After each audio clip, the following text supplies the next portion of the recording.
Time now for Michigan's #1 outdoor radio show, Mike Avery's Outdoor Magazine. Mike Avery has covered the outdoors in Michigan for more than 4 decades, and that tradition continues today. Outdoor Magazine is brought to you by Jay's Sporting Goods, the Yater Insurance Group, Angler Quest Pontoons, The Forward Corporation, Security Credit Union, Offshore Tackle, Hammond Drives and Equipment, Garber Chevrolet, the West Branch Visitors Bureau, Rapid River Knife Works, and by Michigan Brand Meats. Now, here's Mike Avery. Well, thank you, Ken Hunter, for that introduction, and welcome to another edition of the Outdoor Magazine Show, here on the Outdoor Magazine Radio Network on more than 30 radio stations across the great state of Michigan, and so glad to have you along with us. How are you? What are you up to? What have you done since we last talked? Last weekend. Have you had a chance to get outdoors? Have you had a chance to do anything fun? Have you had a chance to go fishing? Have you had a chance to go hunting? Have you had a chance to go morel mushroom picking? I haven't done any of those things. My last week has been tied up with very, very fun things, but not outdoor-related things. Of course, last weekend was Easter weekend, and I will tell you this. I really hope I don't see another weekend that is Easter weekend and the turkey season opener. Just too much to do. So in my case, we concentrated on family things. Church and family things, but family things. And I had my newest grandson, Bodie. We had him at the house along with his mom, Shelby, and his daddy, Aditya, at the house for a few days. And it was wonderful. He's such a good kid. But I'm reminded why young people have babies. It's a big job. It's exhausting, but it's a lot of fun. But I did not get a chance to get out turkey hunting. And you know I love turkey hunting, but I wasn't too concerned about it because I have season ZZ, which is a very long season. It runs from April 19th into, I think, the first weekend in June, certainly through May. And my goal this year is to introduce my grandson, Trent. Now, I talked about my grandson, Bodie. He's my youngest. He's almost 7 months old. And then there's Trent. He's my oldest. So I go from the youngest to the oldest. Trent's 23, and he's a hardcore hunter. And he has been out with me turkey hunting before, but when he was a little guy, and he was just sitting with me watching. He's a hardcore hunter, primarily a deer hunter. He has not taken a bird yet. So my goal for him is to get him a turkey this year. And he's pretty excited about it. He's borrowing my Mossberg 835 Ultimag that I got at Jay's for turkey hunting several years ago. He said, "Grandpa, should I use my bow or should I use a gun?" I said, "Look, your first turkey hunt, use a shotgun. Use a shotgun. Get that first bird down, then you can switch over to a bow." Because actually, turkey hunting the way I do it, out of a blind, over decoys, is perfect for archery. I mean, it's a perfect setup because you know you got, well, you never know anything with turkey hunting, right? You hope that you can call a bird into your decoy or decoys, and that you hope that he will come in gobbling so you can be ready for him, and you hope that he will come in and puff up and strut up and start purring and gobbling and just putting on a show. And then you hope that while he's all strutted up, he will turn away from you so you can draw your bow. And then you hope that he will turn back around so you can get a broadside shot. A lot of turkey hunting is hoping. A lot of turkey hunting is frustration. But it's also excitement. It's anticipation. It's excitement. It's rewarding. It's addicting. And I'm really hoping, and here's the rub. Here's what's holding us up, too. We're hunting at my buddy Scott's place. Now, Scott has a fair number, well, he's actually got a lot of birds out there. And Scott has been very generous with allowing me access to his property, especially when it involves my grandkids.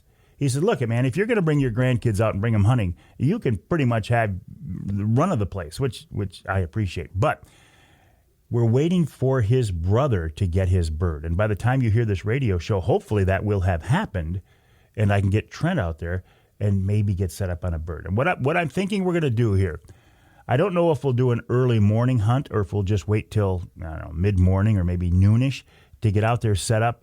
Put one decoy in a food plot, one feeding hen decoy in a food plot, and then set up in a blind on the edge of that food plot to ambush. I will call just a couple of times to see what mood the birds are in, to see if I can get a response. And I hope we can. I hope we do get a response. Because when you get a response, number one, it reaffirms in your mind that, okay, there are birds here. And I found it is a lot easier for me to stay patient if I know that there are birds in the area. If you get one of those days where you haven't seen a bird and there's no gobbling and they won't answer your calls and they won't respond to you, it's not only frustrating, but you start thinking, okay, is this the right setup? Is this the right place? Is this the right time?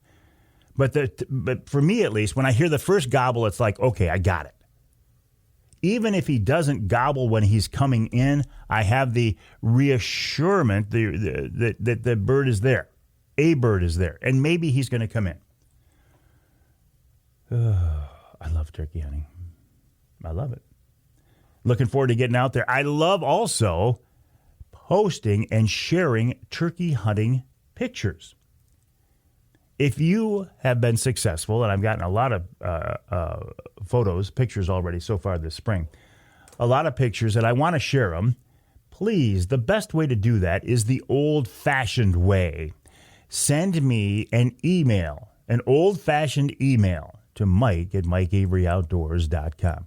Please don't send them to me in social media messages. I get inundated by social media messages, and Facebook a couple of years ago changed their process where it's not, I can't just automatically click on a couple of buttons and share your message, your post, your social media message.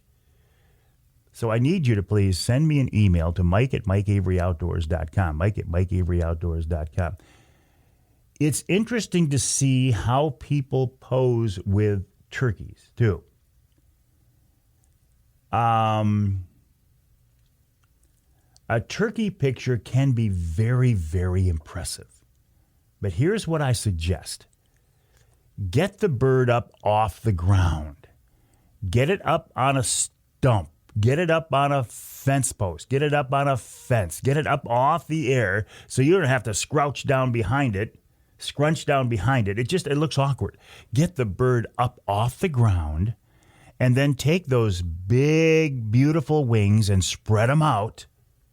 Get behind the bird and then grab that tail, that fan, and spread it out, fan it out, and stand behind that, kneel behind that, and then smile. It makes an absolutely beautiful picture. What else? Okay, so trout season opens this weekend statewide. Walleye season opens this weekend in the lower. My Yooper friends are going to have to wait a little while for the opener of walleye and pike season. Turkey season is open statewide, the different seasons. Morel mushrooms are starting to show up in the southern part of the state. MUCC, their coyote coalition, we talked about this very briefly last week because it was just kicking off. MUCC is frustrated with the NRC. MUCC is Michigan United Conservation Clubs. NRC is Natural Resources Commission. I am very frustrated with our NRC. When they start making decisions on our hunting and fishing seasons or passions or activities that are not strictly based in sound scientific wildlife management practices, it gets me nervous and it gets me frustrated and it makes me mad. Because we, the citizens of Michigan, back in 1996, approved Proposal G. Proposal G, Prop G, called for sound scientific wildlife management practices. The NRC last spring decided to stop coyote hunting year-round in our state because they were worried about the perception, the image of hunting coyotes during the whelping season, the breeding season, the puppy season. Don't worry about that. Just make your decisions on sound scientific wildlife management practices. So MUCC said, look, we're going to get their attention. They started the Coyote Coalition. Go to mucc.org/Coyote Coalition. Sign the petition. Now you're going to say, what good do petitions do? Well, they do some good because they let the NRC know that we as hunters and anglers and shooters and trappers are not happy with them. We want to see them take the right action. Coming up on this week's Outdoor Magazine radio show after the break, Rob Miller joins me. You know Rob Miller as the guy who kind of started the deer tracking movement in Michigan, but he's also an avid turkey hunter, and he is a hardcore mushroom aficionado. We talk about morels. In hour number 2, Jay Woiderski of Sturgeon for Tomorrow on their Sturgeon Guarding program and the success of just the sturgeon program in general. Then Paul Rogers from the DNR talks about wildfire prevention. And in hour number 3, it's the Yak Master, Dave Mull, on why he is so addicted to kayak fishing. And, of course, we wrap it all up with wild game chef extraordinaire Dixie Dave Minar. My name is Mike Avery. This show is called Outdoor Magazine. My website is MikeAveryOutdoors.com. My email address is, once again, Mike at MikeAveryOutdoors.com. Mike at MikeAveryOutdoors.com. I would love to hear from you. We'll take a break. So glad you're with us. Lots coming up this week right here on Outdoor Magazine.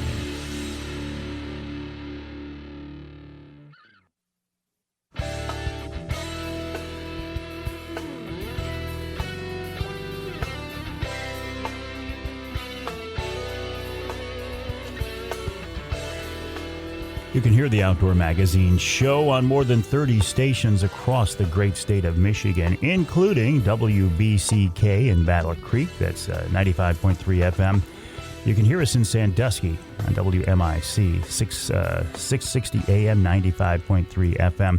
And you can hear us north of the bridge in the Sioux on WKNW 1400 AM. This segment of Outdoor Magazine is brought to you by the Linwood Beach Marina and Campground. Linwood Beach is a busy place this time of year, and it's going to get even busier for for many good reasons, right? Number one, it's in a perfect location. It's right there on Saginaw Bay. I mean, when you go out of the channel at Linwood Beach Marina, you are into the fishing ground. Linwood Beach has already dredged their channel, so you can get out in this low water year. They have great facilities, a great marina, a full-service marine shop. If you go to fire up the boat, put it in the water and say, oh, boy, it's just not right. I need to get this looked at by professionals before I take my family and friends out there on the bay, Linwood Beach Marina can help you out. Great people, great facilities. I can't say enough about them. The website, linwoodbeachmarina.com. That's linwoodbeachmarina.com. Speaking of great people, I think Rob Miller is a really great guy. I first became aware of Rob several years ago now. He is the guy that I unofficially credit for starting the movement here in Michigan to use dogs to recover fatally wounded whitetails during the hunting season. Very good at promoting that. He's been on so many different successful recoveries. That's how I got to know Rob. But I also know Rob as a hardcore angler, a hardcore hunter, and actually I didn't know this till a couple of years ago, a really passionate morel mushroom hunter. Well, all of those things piqued my interest, and so we've got him on the Outdoor Magazine radio show this weekend, and here he is. Rob, welcome back. How are you? Mike, I'm doing extremely well. I do appreciate the opportunity to come back on and be on your show and talk about everything that we all love. Man, you do wear many hats, don't you? I am. I'm a father of 4, maintenance guy, outdoorsman. I do a little bit of everything. And this time of year, you're doing a couple of things primarily, turkey hunting and morel mushroom hunting. Yeah. My good friend Alan Perry, which also is a deer tracker, he's a extremely passionate turkey hunter, and he's like, Rob, every spring I'm out looking for morels, and I'm always hearing gobblers and talking to gobblers, and he's like, you really need to get back into turkey hunting. So the last 2 seasons we've been turkey hunting together. And you actually scored on state land the other day, didn't you? Yeah. So what day was that? Tuesday? Monday. Monday, I went out after work. I got out of work at 3 p.m. and I went back onto some state ground. Crazy windy. It was more of a scouting mission just because my other spots that I was locating birds was getting a lot of hunting pressure. We were running across hunters nonstop. And I just went for a long walk and got lucky, found some birds, called 4 toms in, shot one at 12 yards with a shotgun. Now, hold on a second. You were out there scouting. You on state land, a piece of land you hadn't hunted before? Yep. I parked the car and just put the boots to the ground and just kept calling as I was walking. And I was about 1.5 miles from the car, way back in the timber, and 35-mile-per-hour winds at 5:30 p.m. Got 4 birds fired up. You had everything working against you, yet you still got a bird. Everything was against me. But I always say you can't kill one sitting in the house, so got to be out there. Yeah, that's true. And state land, that's like the ultimate challenge. You know, a good friend of mine, Greg Abbas, who spent many years guiding turkey hunters, concentrated on state land, and he said, if you can take a bird off state land, you're a darn good turkey hunter. Well, Mike, I can tell you all the years, I'm morel mushroom hunting hardcore, so I put a lot of miles every spring in the woods. And I always find pockets of birds that are unpressured because I'm out there mushroom hunting. I'm getting away from the known areas, right? So I never thought it would be that hard to kill one on state ground. But when I'm out there morel season, which is being about another 2 weeks, I think a lot of the hunters have already beat up the woods. They've left, so the birds are calming back down. So I really think the second hunt, even the third hunt, would probably be more call-friendly versus first hunt because there's been 8 to 12 cars throughout the state ground where I've been going. It's getting really hit hard, called hard every day. This first week's actually been pretty difficult. Yeah, I used to joke around about May, calling it the mosquito season because everything changes. It's so different than the opening weekend. But I'm really kind of in love with that season now, or at least I'm accepting it more because, like you say, hunters are out of the woods. Some of them are. They've turned their attention over to fishing. Plus, the birds are so much more responsive. The hens, some of them are sitting on nests, and if you're really looking for a vocal bird, check out that second part, especially in May.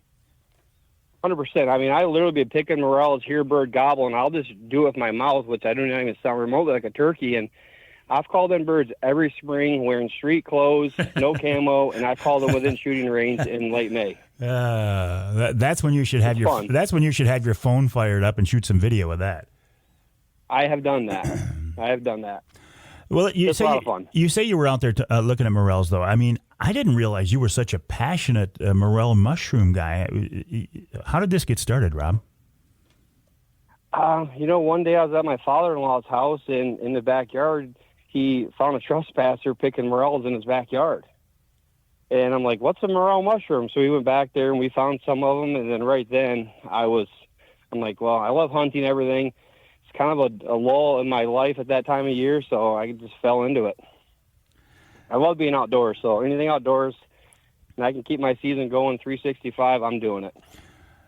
I have seen some pictures online of folks finding morels already. Yep. You got the black morels, which in your southwest part of the state is going pretty good. Western Michigan, like Muskegon area, the black morels are going pretty good.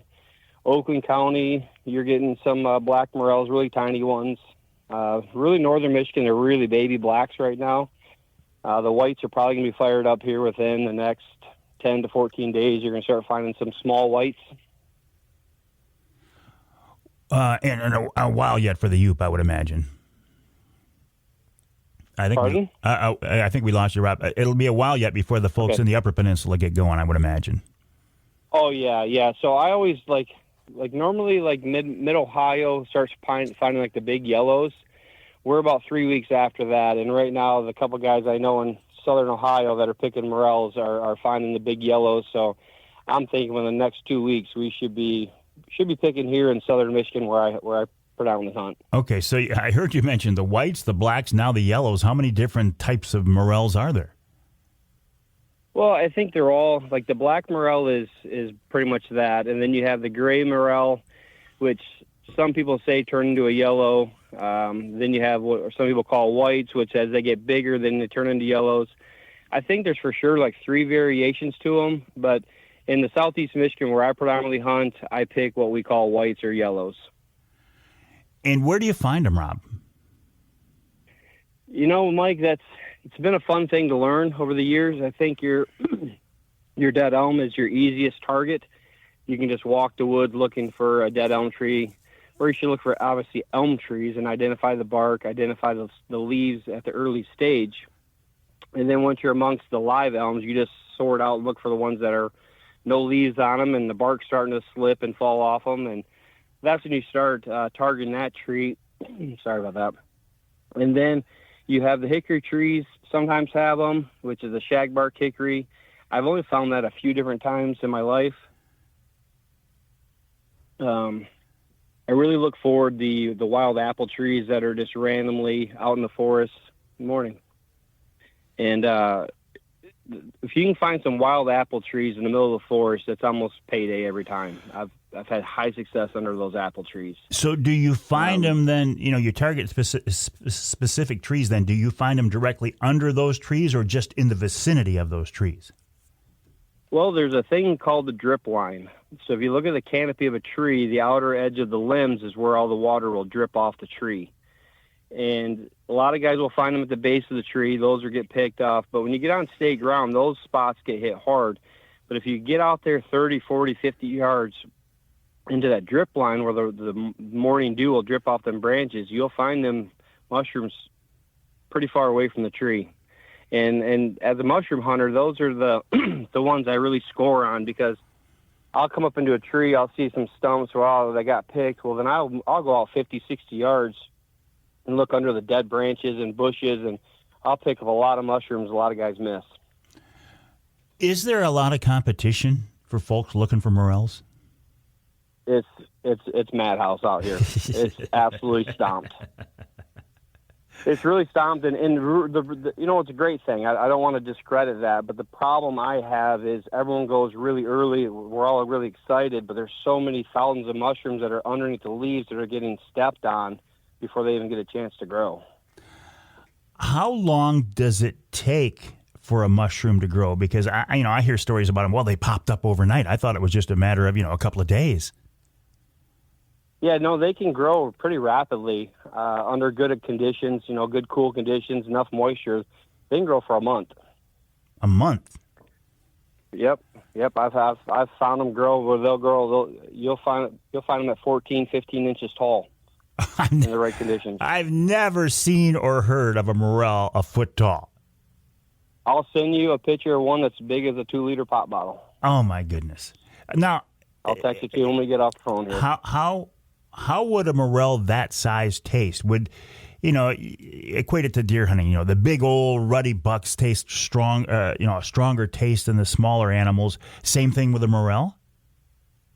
I do agree with that. I think when they get really big, they've been out there for a lot of times. A lot of times they start drying out. They do kind of get leathery. I don't really think they have that robust forest flavor that the smaller morels have.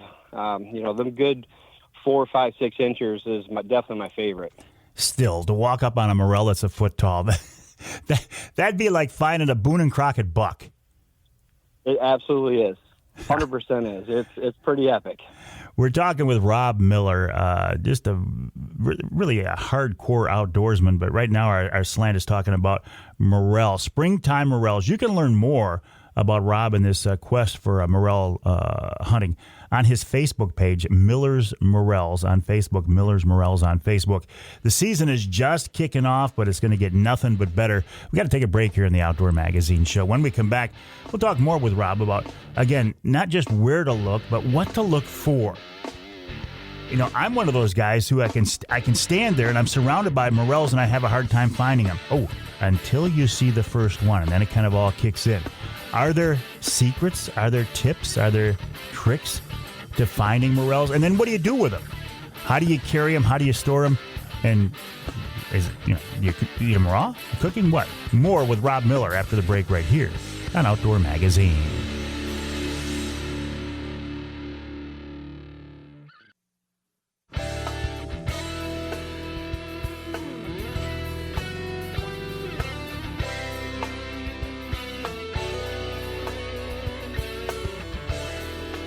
You can hear the Outdoor Magazine show in Alpena on WZTK. That's 105.7 FM. You can hear us in Caro on two stations, WKYO 1360 AM and WIDL 92.1 FM. And you can hear us north of the bridge in Manistee on WTIQ 1490 AM, 95.3 FM. This segment of Outdoor Magazine brought to you by VersaSkins, Michigan-based, family-owned VersaSkins. The company owner, Paul Perrone, has a great concept. Why buy a bunch of different sets of hunting clothes? Potentially expensive hunting clothes, when you can buy one good quality set and then snap on and zip on an outer shell of a different camo pattern. You can do it in less than a minute. Check them out online at versaskins.com. By the way, if you need big sizes, 4, 5, 6X, VersaSkins can help you there. And if you are a saddle hunter, VersaSkins makes jackets specifically for saddle hunting. Again, you can find them online at versaskins.com or go to amazon.com and do a search for VersaSkins brand. VersaSkins, just change your skin for the season you're in. And right now, we are in the springtime season, the trout fishing season, the walleye fishing season, the turkey hunting season, the morel mushroom hunting season. Rob Miller is a hardcore morel mushroom aficionado. You can go to his Facebook page, Miller's Morels on Facebook. That's Miller's Morels on Facebook. Okay, Rob, you said earlier, you gave us the general area of where to look for them, but then specifically, how do you find them? Because I think there is a knack to finding those things on the forest floor. Can you train your brain? Can you train your eye to see them? There's definitely things that can increase your odds. The best thing I tell everyone is when you're in the woods, you want to look for green on the ground, green grass, mayaples, anything that's kind of shown that it's got moisture, that's been growing, and then that also indicates there's enough water for the morel to grow. If you're in a forest and it's just blankly brown, there's nothing lively growing, odds of a mushroom being there is not happening. So when I walk into the forest, the first thing I start glancing for is where's the green patches that's getting enough sunlight, that had enough moisture to grow anything. So then I slip into that area. I look for my target trees, cherry trees, black cherry trees, your elm trees, sometimes your white pine trees, the apple trees. And then I always, at that point, I will then put the sun to the back of my head. So I'm looking into the shadows and stuff. I don't have the sun that's glaring right into my eyeballs.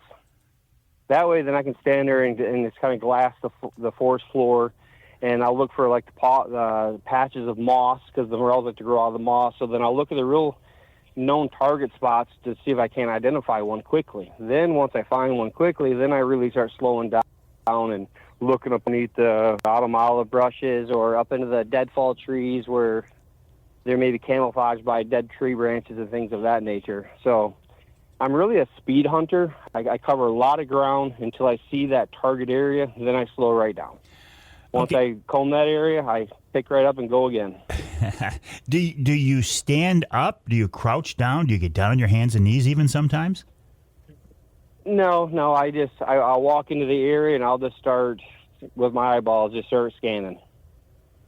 Well, that's because you've got a knack, though. You've been doing this for a long time. Again, I could stand in the same spot. Yeah. I guarantee you, Rob, I could stand next to you, and you could look out there and see a dozen morels, and it would take me a while to figure out what I'm looking for, and then maybe find a couple of them. Well, yeah, but you're also like 6'4" or something. I'm much further than you, so probably a little easier for me. I wondered if that was going to come up. I'm just so far from the ground; it's harder for me to see them. Exactly. Exactly. What about how do you, like, if you find a patch of morels but they're small, will you pick them, or will you make a mental note and come back the next day or a couple days later and let them go, or let them grow? That's true. So that's a great question, and it's one I battle with nonstop, because public ground, anybody's going to find it. And once a guy knows how to find mushrooms, or he's found mushrooms there in the past, guys will take everything. Years ago, I used to pick everything, just take what I can get. But recently years, I know I find so many. A lot of times I cover them, and then I'll make little landmarks with sticks or rocks or some kind of little identification. But I'll definitely hide them and camouflage them and come back in a week and hope that they're still there. But a lot of guys on public ground, if they're a quarter inch tall, they're getting taken. Have you kept track over the years? How many morels will you pick in a season? I keep track in the pounds, not numbers. Pounds? Because I'm a pounds guy. Yeah. So I probably average between 50 and 75 pounds every spring. How many morels does it take to make a pound? Well, it depends if they're 14 inches tall or not. So, Holy cow. A pound of mushrooms is in the big scheme of things really not that many. They're pretty heavy with water and things of that nature, Yeah. but you can make a real good meal out of a pound of mushrooms. Well, Rob, when we come back, we got to take another break. When we come back, let's talk about that. How do you clean them? What do you do? How do you cook them up? How do you carry them? Do you put them in an onion sack so you let the spores out? We can talk about that after the break, but that's always a topic of discussion. There's never any lack of things to talk about with morels because you can take 10 different people and they do it 10 different ways. They search for them 10 different ways. They find them in 10 different places. They cook them up 10 different ways. It's one of those things where it is what you want it to be, and then you can go out and have fun. Rob Miller on Facebook. You can find him at Miller's Morels on Facebook. That's Miller's Morels. We'll take a break. When we come back, we'll wrap up this opening hour with Rob Miller, talking about this springtime search for this God-given delicacy that you can find right here in our Michigan woods.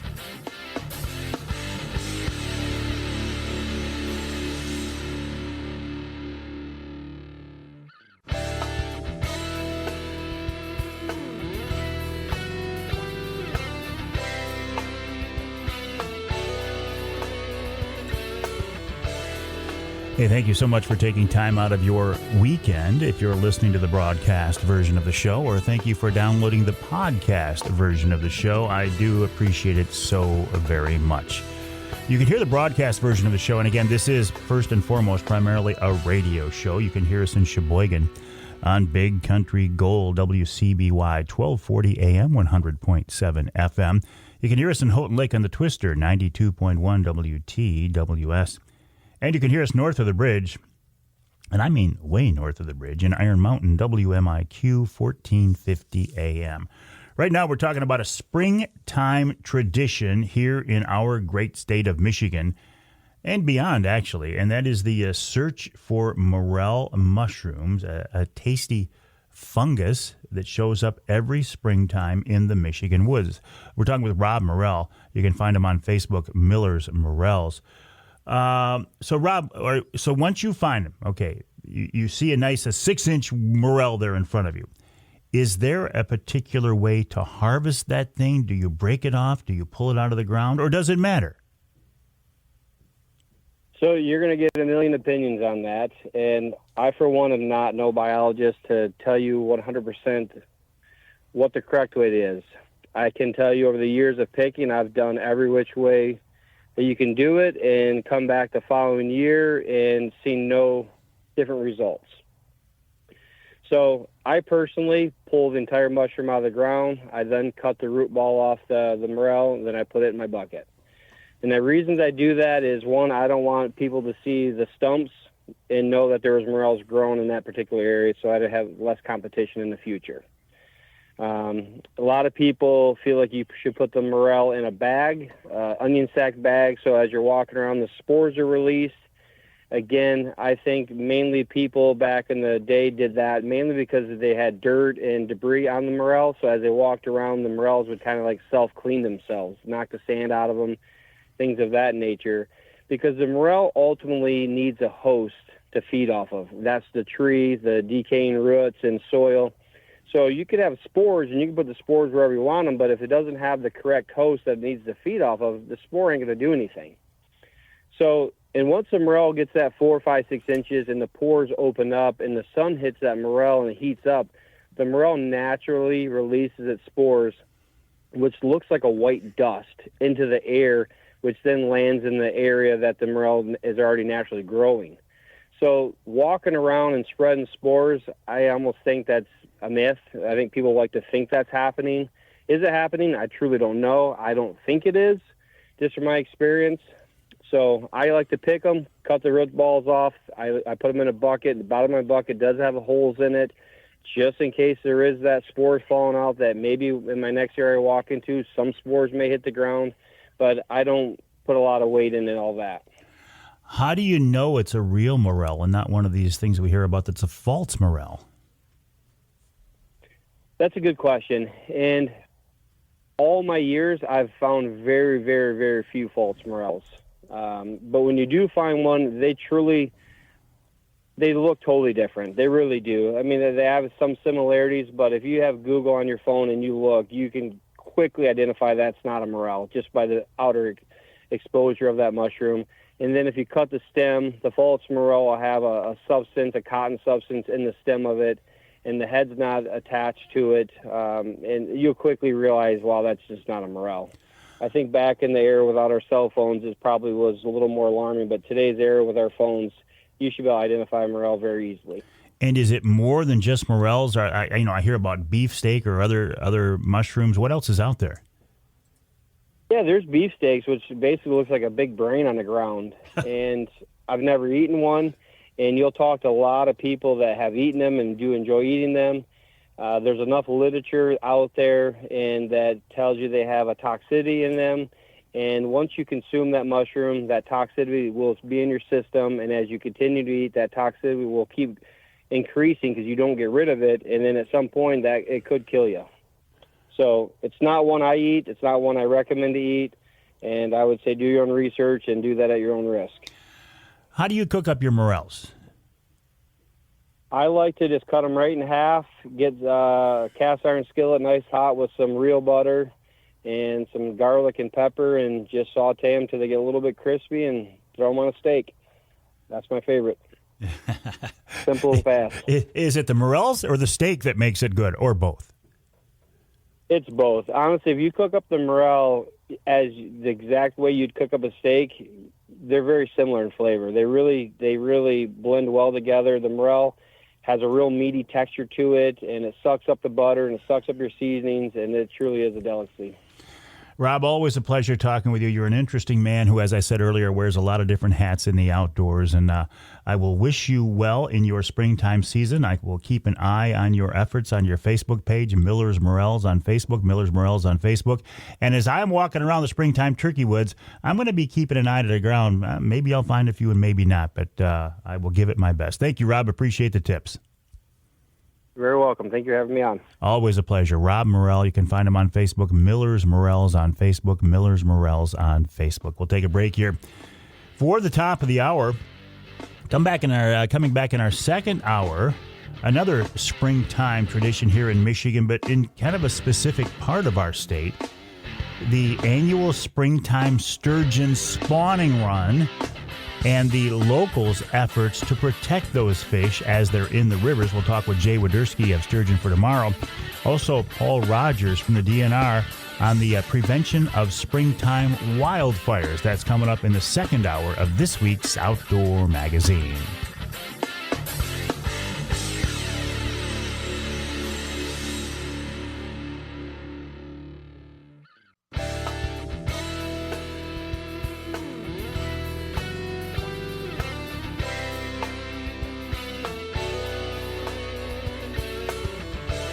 Time now for Michigan's #1 outdoor radio show, Mike Avery's Outdoor Magazine.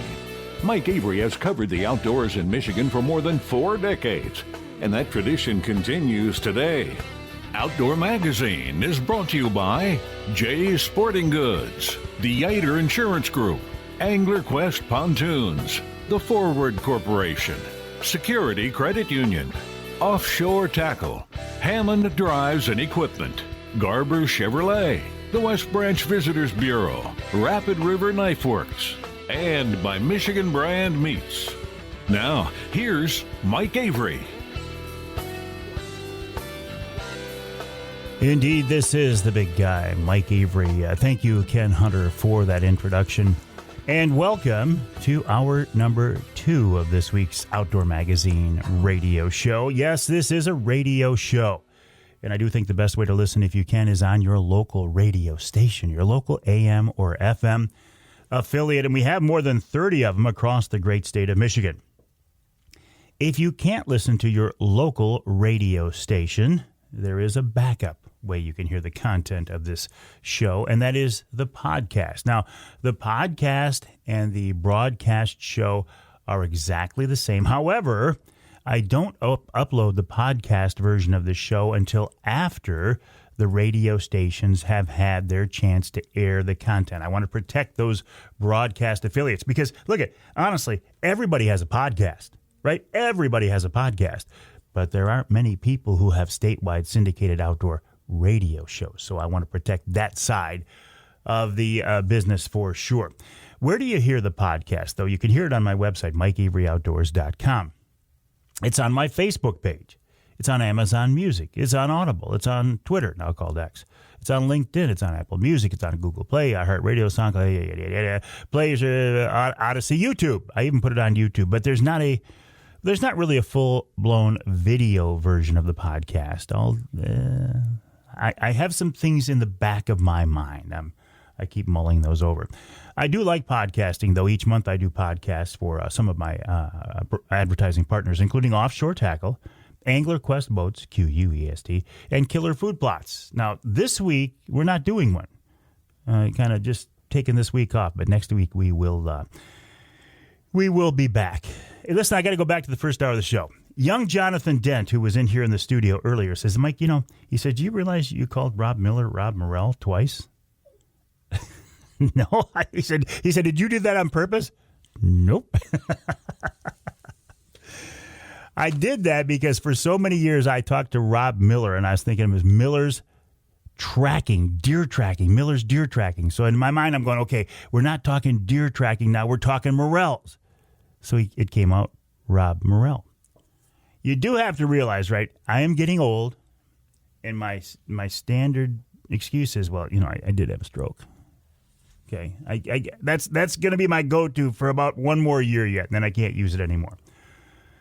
Let's just hope that I don't call our guest this hour Jay Sturgeon, because his name is Jay Woiderski, but he's with Sturgeon for Tomorrow, and he is a busy guy this time of year. When I look at really cool conservation success stories around our state, there are several that come to mind.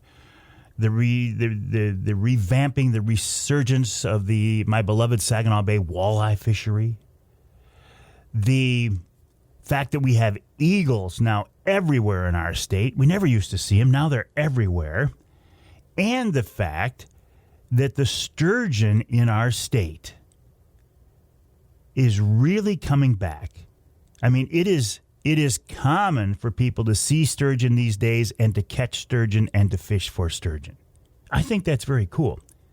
And this time of year, in the northern part of the state, those beautiful, giant, prehistoric monsters are coming into the rivers to spawn. And Jay and his crew are helping to protect them. To talk more about that and more, Jay Woiderski of Sturgeon for Tomorrow here on the Outdoor Magazine phone line. Jay, welcome back. How are you? I'm doing great, Mike. How about you? Good. Hey, listen, it was real nice to see you, about a month ago now at MUCC's annual convention. Were you there as Jay Woiderski, or were you there as Sturgeon for Tomorrow? I was there representing Sturgeon for Tomorrow. Okay. So tell me about this group. Basically, it started back in the late 90s when the DNR did a lake survey out there in Black Lake and said the numbers in the lake had fallen so far they wanted to shut the season down completely.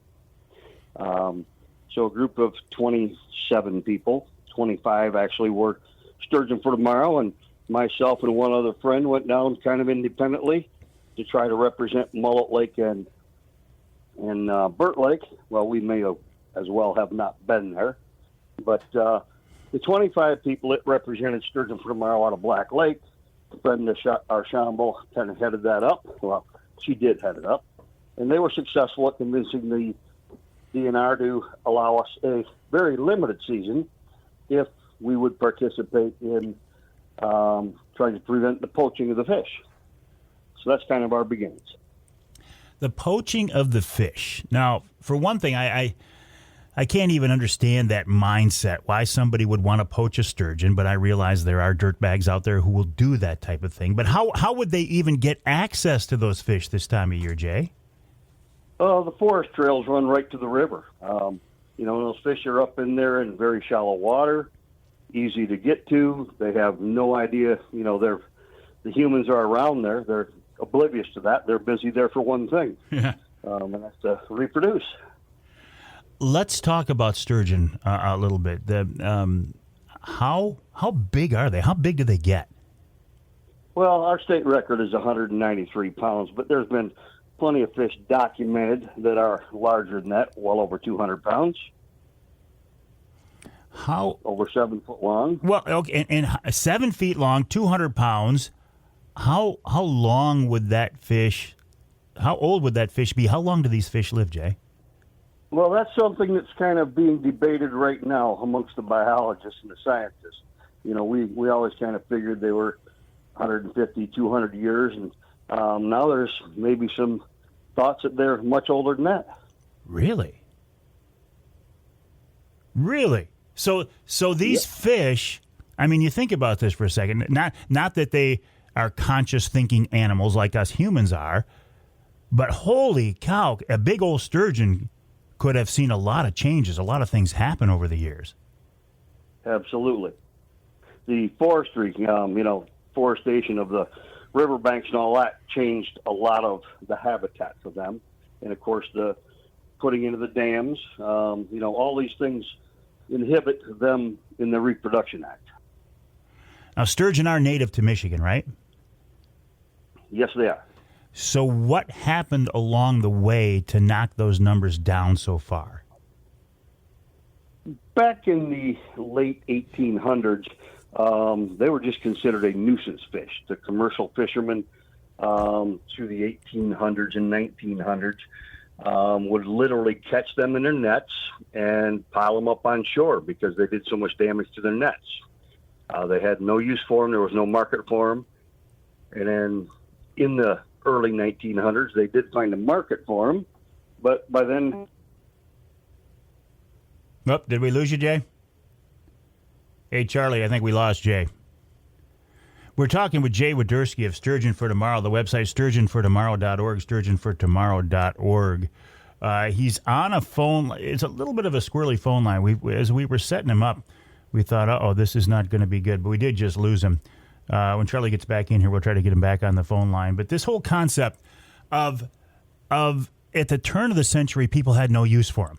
To me, that's, it's on one hand, I want to say, well, that is a very short-sighted and ignorant way of looking at things. However, I wasn't there back then, obviously. And if you're trying to make a living pulling nets and you got this big giant fish that's destroying your nets but not doing you any good, who am I to say? But I'm so glad that the minds. I got you back, Jay. I got you back. Here we are. Okay. Yeah. Lost you there for a little bit. I was just saying that I find it interesting that the mindset back then was these things are trash fish and causing damage.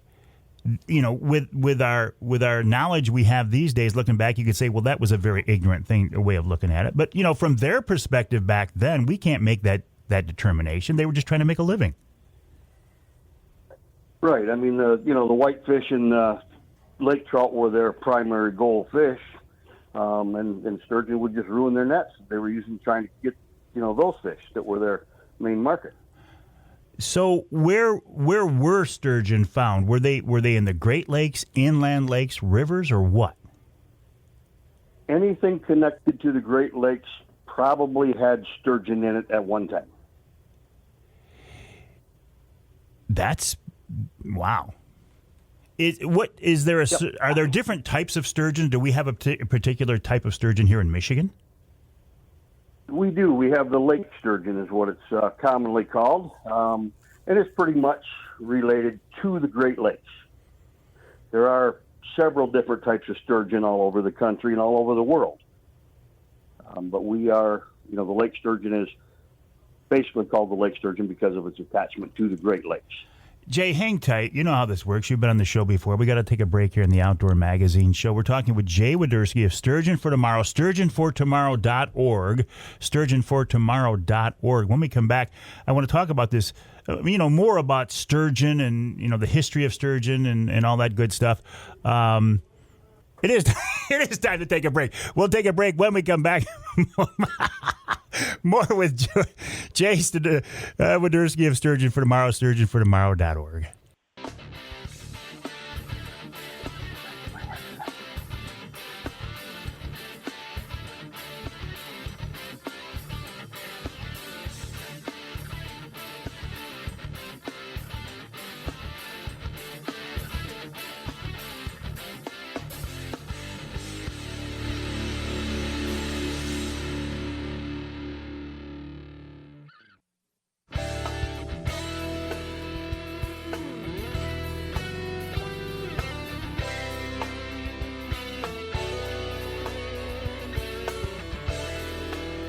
You can hear the Outdoor Magazine show in Houghton Lake on 98.5 WUPS. You can hear us in Holland on WHTC 1450 AM, 99.7 FM. And you can hear us north of the bridge. Let's go to Newberry, WNBY 1450 AM. This segment of Outdoor Magazine, all I have to do is do this, right? Okay. You know what that means, right? That is my Rapid River knife locking back open. I just pulled it out of my pocket. This is a knife I carry with me all the time. In fact, when I see people, they say, Avery, where's that Rapid River knife? Oop, there it is. There's my Rapid River knife. I really think a good knife is a great tool. I mean, you can use it for cleaning fish, for cleaning turkeys, and for everyday things like, opening packages. Thank God for Amazon, right? Amazon shows up, boom, there's a package. Got to open it somehow. Use your Rapid River knife. They are handmade by craftsmen in Michigan's Upper Peninsula. They have a lifetime guarantee, and you can get them at a really good price if you use the promo code Avery15, Avery15. We used to have a promo code of Avery10 until I found out Chris Durston was offering that same 10% off to other people too. I said, Chris, my listeners have to give the best price possible. They have to get the best price possible. Let's do an Avery15. If you go to the website, rapidriverknifeworks.com, and use the promo code Avery15, or if you go to the showroom on US 2, just east of Rapid River, and go into the showroom, say, I want the Avery discount probe, it's Avery10, discount code Avery15, you get 15% off. RapidRiverKnifeWorks.com. That's RapidRiverKnifeWorks.com. Right now we're talking with Jay Woiderski, who is with Sturgeon for Tomorrow, the website sturgeonfortomorrow.org, sturgeonfortomorrow.org. Jay and his people right now, I think, are just firing up, or soon will be, firing up the Sturgeon Guarding program. Jay, are you active now? Are the fish in the rivers now, or are you getting ready for them? We're getting word they're just starting up. We're just still gearing up here. We got some more trails to clear and sites to clean up, but we actually have our scheduling starts on Saturday, but we've got people running in and out of there, keeping an eye on things right now, because we did get word the fish started in yesterday. Is it a water temp thing? You hit a certain temperature and that's when things get active? Yes. Yep, exactly that. Right around 50 degrees. Now, you mentioned cleaning up. You're talking about cleaning up after the big ice storm, I would imagine. Exactly, yeah. The whole area back there was totally inaccessible. The state brought in some people in the National Guard, and they cleared the main road to get us most of the way there. Then we went in and spent, we've got 2 days tied up in it already to clear enough roads and open the campsites up, and we've got plenty more to do yet. So we'll be back at that tomorrow. I'm working on other projects here that for equipment that we have to have out there for the week, for the weekend. I'm downstate of where you guys are, and I keep hearing stories like this that make me realize I just don't think I am comprehending the level of devastation that certain parts of our state went through. It's pretty ugly, that's for sure. I mean, I've probably, between my own personal property and the property out there, we've cleared 5 or 6 miles of road, and that's taken, extensive hours. I mean, it's not like it's something we went out and did in a couple hours. This was like 4 or 5, 6 days. So what river or rivers are you guys keeping an eye on? Where are those sturgeon coming into to spawn this time of year? Well, the fish are from Black Lake. They are coming into the upper Black River, and they go up toward the Cleaver Dam, and the spawning sites are along that stretch of the upper Black River. There's also sites like the Sheboygan Dam. I'm going to try to put a couple people down there off and on, just more so to put out information to the general public to let them know that, they're not legal to harvest at any time. They're actually in other areas up here other than Black Lake during our spearing season. A lot of people don't seem to understand that sturgeon are not legal to take anywhere, any time of the year, other than about a half a dozen places throughout the state. Yeah, and then you look at the St. Clair River in the fall. I mean, that's a huge fishery down there. So it's not just your part of northern Michigan where we're seeing sturgeon now. I mean, they're coming back. Is it safe to say they're coming back across the state, Jay? Yes, it is. We've assisted with funding for the sturgeon that they're putting in the Saginaw Bay, the Boardman River. Saginaw Bay, you're seeing a lot of reports down there now of the fish that, in the last 5, 6, 7 years, the number of fish that have been put in there. So you said it was over harvesting that wiped their numbers out years ago. I suspect pollution played a role too. So why are they coming back? What are you guys doing besides watching them, protecting them while they're spawning? What else is to be credited for bringing these big fish back? Well, we support, like Michigan State University, and a couple of the tribes are raising sturgeon also. So there's a lot of planting going on. And we're just kind of a little financial help to those. We buy fish food for the Black River Hatchery here, where they raise the fish, MSU DNR, and, the Tower Cleaver Dam Association there. I'm not sure exactly who owns that today. But those groups all working together with other integral agencies are raising sturgeon that we are planting in Mullet Lake, Burt Lake, Black Lake, the Boardman River, Saginaw River, or Saginaw watershed down there, 4 different rivers. So these are the Black Lake fish going all over that are being raised up here. So what do these fish look like? I mean, we talked about them being many feet long, being hundreds of pounds. I have a hard time believing that somebody would not have either seen a sturgeon in person or a picture of them at this point. But describe them for me, Jay. Well, when they're young, they have those really protective scoots, a defensive mechanism. So they've got a lot of character to them.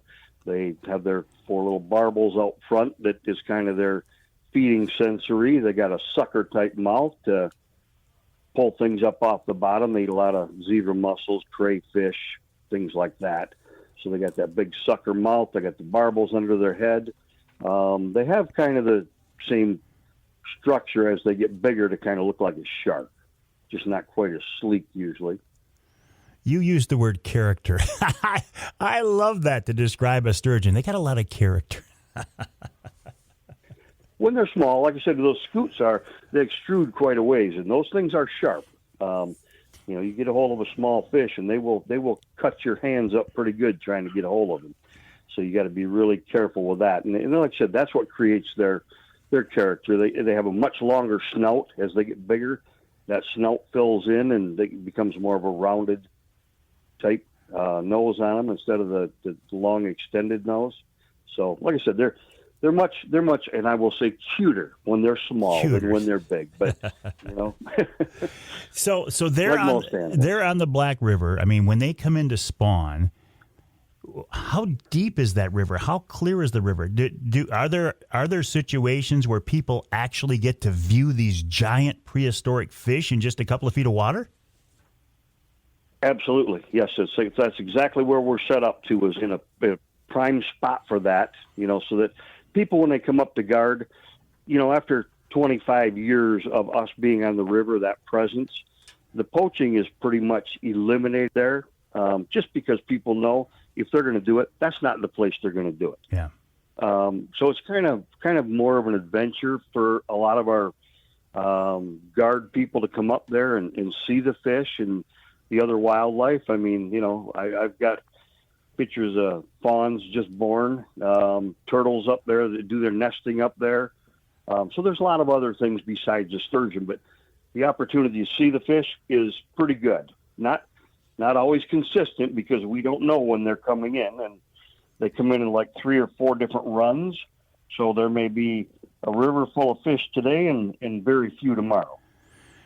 And the thing that fascinates me, one of the many things that fascinate me about sturgeon, is it's not like a walleye. I mean, you can take a 5-year period of stocking walleye and protecting walleye, and you can make a big impact on that population.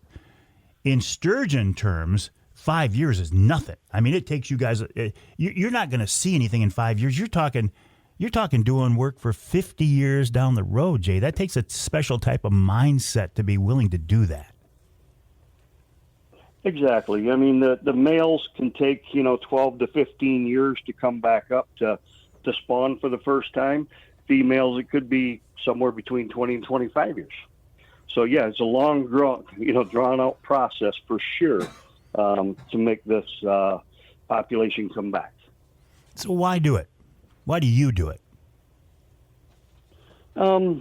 Basically, I was born and raised sturgeon fishing.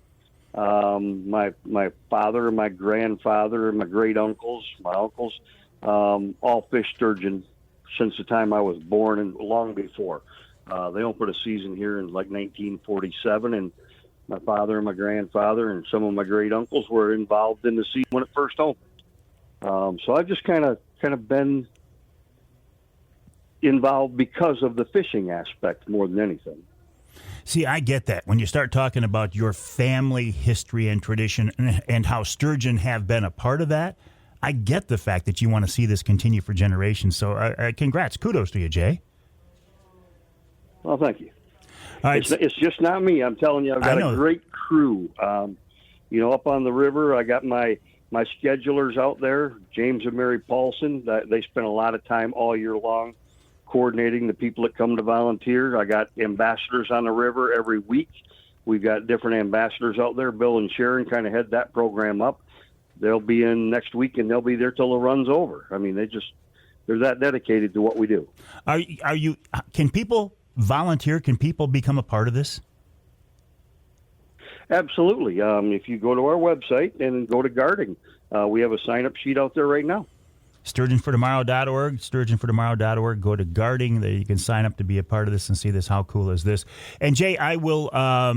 You are coming back, right, for the second annual Mike Avery Outdoors charity golf outing to benefit MUCC's youth camp?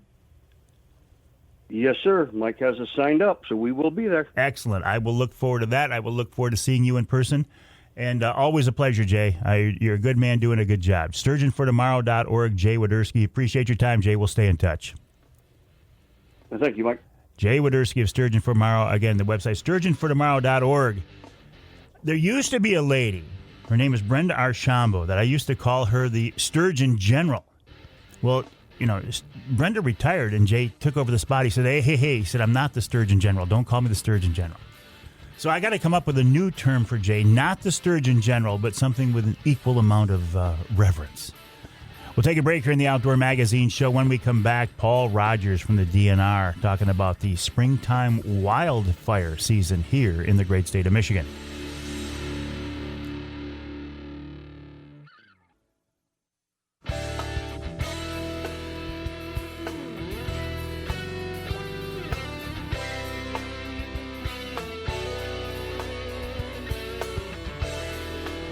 You can hear the Outdoor Magazine show in Lansing on WILS 1320 AM. You can hear us in Ludington on News 97.98, 98.7 WLDN.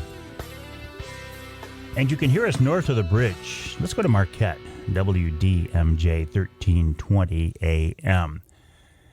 Well, it is an interesting time of year, isn't it? Springtime is certainly here now. We got trout season opening. We've got turkey season opening. We talked about searching for morel mushrooms earlier.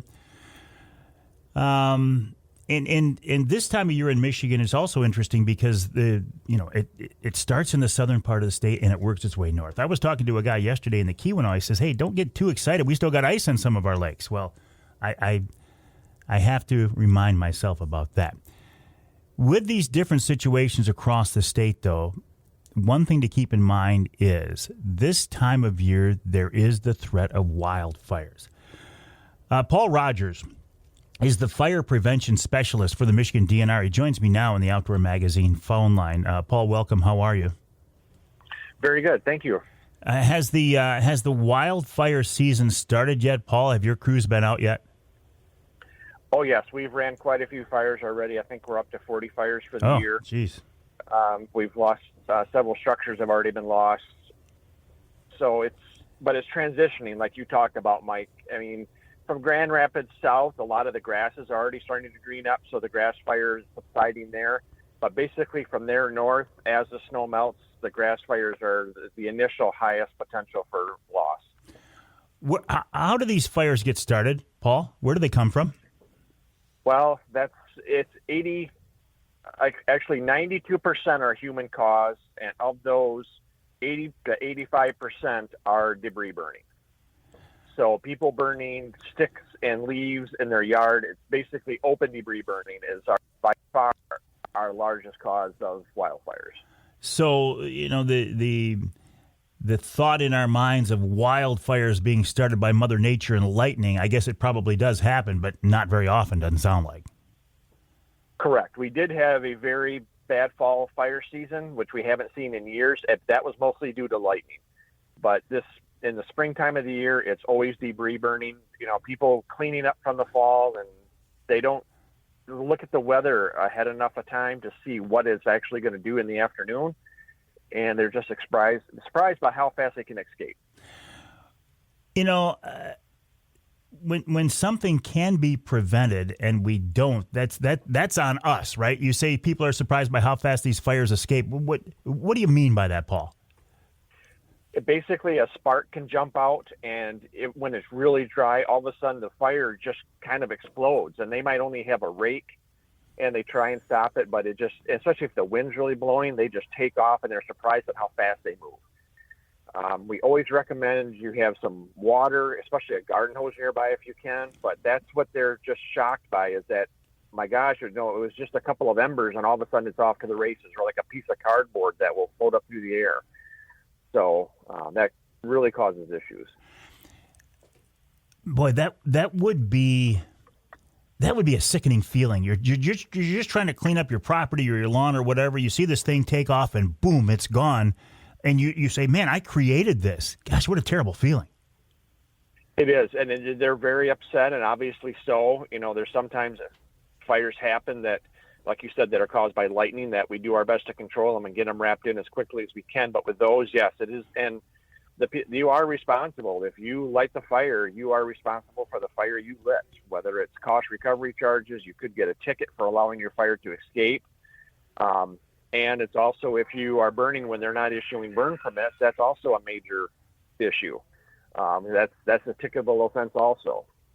Yeah, Paul, boy, I'm glad you brought that up. If you are responsible, it's like,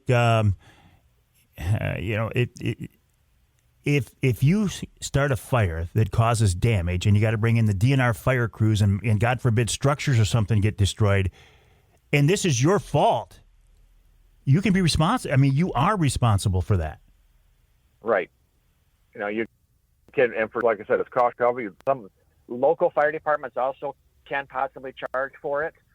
We do, because that's how we're, that's part of our cost recovery, but it's very sickening to people, and we try and get them wrapped in as quickly as we can, but there's a lot of responsibility when you are burning that people usually don't realize. But if you think about it and you plan ahead, isn't it actually pretty easy to keep these things from getting out of control? Oh, yes. And the smaller, the better. I mean, it's far better to burn small 3-brush piles than it is to go ahead and try and burn, one large one that's going to take a long time to burn down. And especially the easiest thing and the best way to prevent it is to try and get water nearby, even if it's only a 5-gallon bucket. You can throw some on it if you see it starting to get out, things like that. And pre-wet the area. If you have a hose, put some water down before you light the fire.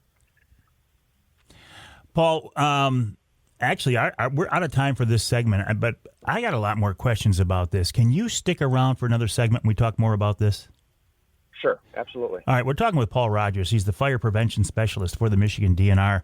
But I know from dealing with these folks in the past that this can be a very interesting topic because fires don't just necessarily burn above ground. They can get down into the soil. Now, how that happens, I don't know. A fire burning below the ground, and the DNR also uses fire for good things too. So I think it's worth sticking around. So we will turn this week's Ask Avery segment into an Ask Paul Rogers segment about fire prevention, and how fire can sometimes be good as well. So we'll take a break. Oh, by the way, the website for the Michigan DNR is michigan.gov/DNR. So we'll take a break. When we come back, we'll wrap up the hour with Paul Rogers of the Michigan DNR.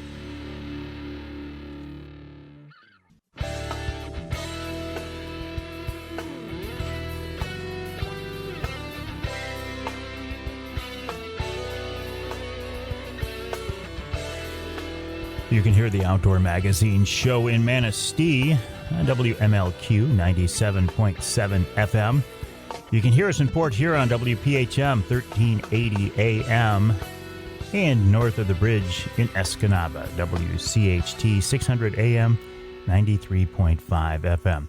The Ask Avery segment is brought to you each week by the good folks at Security Credit Union. Security Credit Union loves to work with outdoorsmen and women, and they can help you with your next outdoor adventure.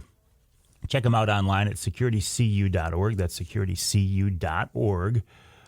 The way the Ask Avery segment works is this is your chance to get involved in the content of the program. Usually, what I like to do is answer questions sent to me by you, listeners of the show. The best way to get those questions to me is to send me an email to mike@mikeaveryoutdoors.com.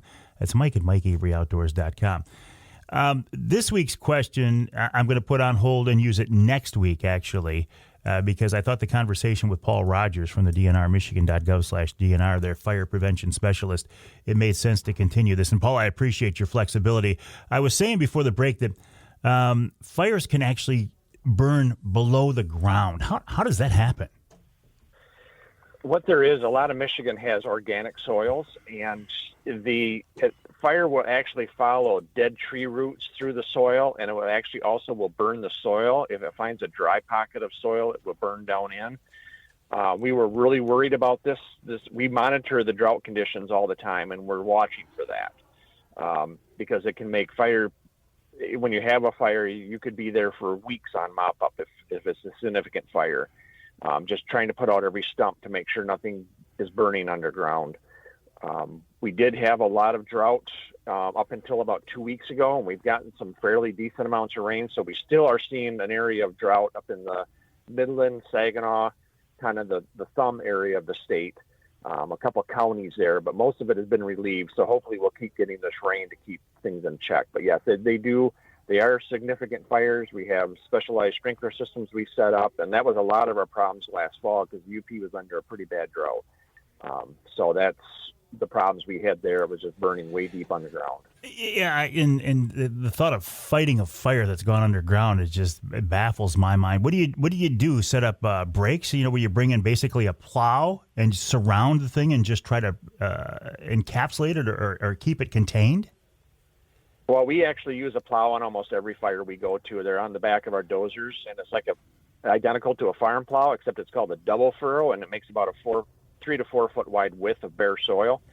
But on those, we do put a perimeter on them, and a good strong perimeter, and then we keep working our way into the center. We'll do so many feet the first day, and we'll just keep working so embers can't get out and jump back across the line.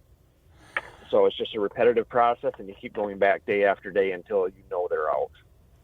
You guys at the DNR do a really good job in keeping people away when you have a big fire, but I have been in close enough in the past to see that it's pretty darned intimidating, and that's the word I've got to use. Your people who are out there in the field and they're face to face with a fire, that's got to be kind of a weird situation. Yes, it's very different than what most people normally have to deal with and the fire's over such a far expanse because it's could be burning 10, 20 acres at a time. So you really have to keep the big picture in mind and see what's threatened and suppress it wherever you can. But fire isn't necessarily bad, right? I mean, you guys in the department actually use fire in controlled situations for habitat improvement. Correct. We do a lot of burning for the wildlife division, for the parks division, and it's for ecosystem restoration. I mean, fire's been here for thousands of years, and it's part of the natural world. So we're putting it back into these ecosystems. Last year, we burned around 10,000 acres, and so we're continuing to build on that because we're realizing it is a very effective land management tool to help keep invasive species in check and just to promote natural, healthy ecosystems. But again, you don't want these fires to get out of control, which is what the premise, the basis of what we're talking about in the first place. This is springtime wildfire season, and the vast majority of fires can be prevented. Exactly, yes. And how do we do that again? And the best thing is, well, the spot to always check, especially if you're traveling up north from Grand Rapids to Flint, we issue the burning permits, and it's the michigan.gov/burn permits. And that will tell you what we're allowing burning for the day. And then if you're south of that, please check with your local municipalities. But the best thing is just to watch the weather. The biggest factor that we look at is wind and relative humidity. But if it's going to be, if they say it's a windy day, just please postpone your burning. And especially for those poor people up in Gaylord that are trying to recover from the ice storm, that's going to be a real problem area this fall and next spring because right now that stuff that cracked off and all the trees that fell are still green, but that's going to dry out over the summer. So we're asking people, if you have brush, please don't try and burn it right now because it's just not going to burn. It's too wet. Wait till the fall if you want to pile it, or a lot of counties are setting up brush recycling facilities where you can bring the brush to them. They'll chip it, they'll mulch it and take care of it, and you don't have to worry about it. So, but that's going to be an ongoing effort for years up there with the damage that happened. Yeah. So, Paul, I appreciate you reminding us of that, and thanks for the reminder on springtime burning in general. Paul Rogers, fire prevention specialist for the Michigan DNR. The website michigan.gov/DNR. Again, keep an eye to see if your area is allowing burning, or just use your common sense. Right, you can tell if it's going to be a good day or a bad day to burn. We'll take a break for the top of the hour. When we come back in our third and final hour, we're switching gears, going to talk to the Yak Master, Dave Mull, about I'm thinking of the NRC, kayak fishing and why he's so addicted to it. And, of course, we'll wrap it all up with Wild Game Chef Extraordinaire Dixie Dave Minar coming up in hour 3 of this week's Outdoor Magazine.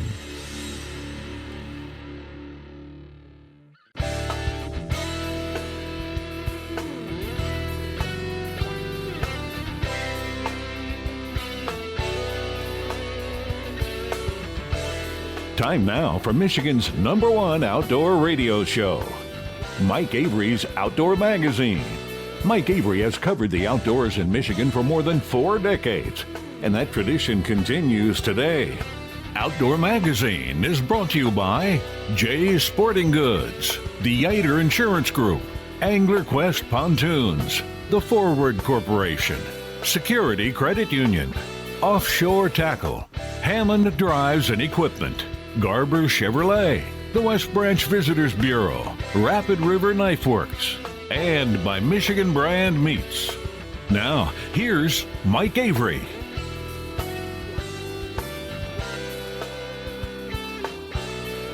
Indeed, this is the big guy, Mike Avery. Thank you, Ken Hunter, for that introduction. And welcome to hour number 3 of this week's Outdoor Magazine radio show, right here on the Outdoor Magazine Radio Network, on more than 30 radio stations across the great state of Michigan, and so glad to have you along with us. Big weekend here in the outdoors in Michigan. Statewide trout season opener. Opening weekend of walleye season in the lower. Oh, boy, I remember trout fishing when I was a kid. Fishing Cedar Creek, trying to get through the chubs, getting down to the brookies. These days, you're more than likely to find me out on Saginaw Bay on the Angler Quest. A lot of ways to enjoy fishing, but one thing I've never tried, and even though I've been encouraged to do so, I have never fished out of a kayak. The guy who keeps encouraging me to do so is the Yak Master, Dave Mull. And I get what he's saying. I mean, it sounds fascinating. It sounds fun, to get back to the basics of fishing, to sit almost at their level, just a few inches above the water. It does sound like a riot. He's going to keep trying. And maybe one of these times I'm going to take him up on it. Dave Mull's with us now on the Outdoor Magazine phone line. Mr. Yak Master, welcome back, buddy. How are you? Hey, Mike. I am literally shaking my head listening to that intro because you would enjoy it. I know I would.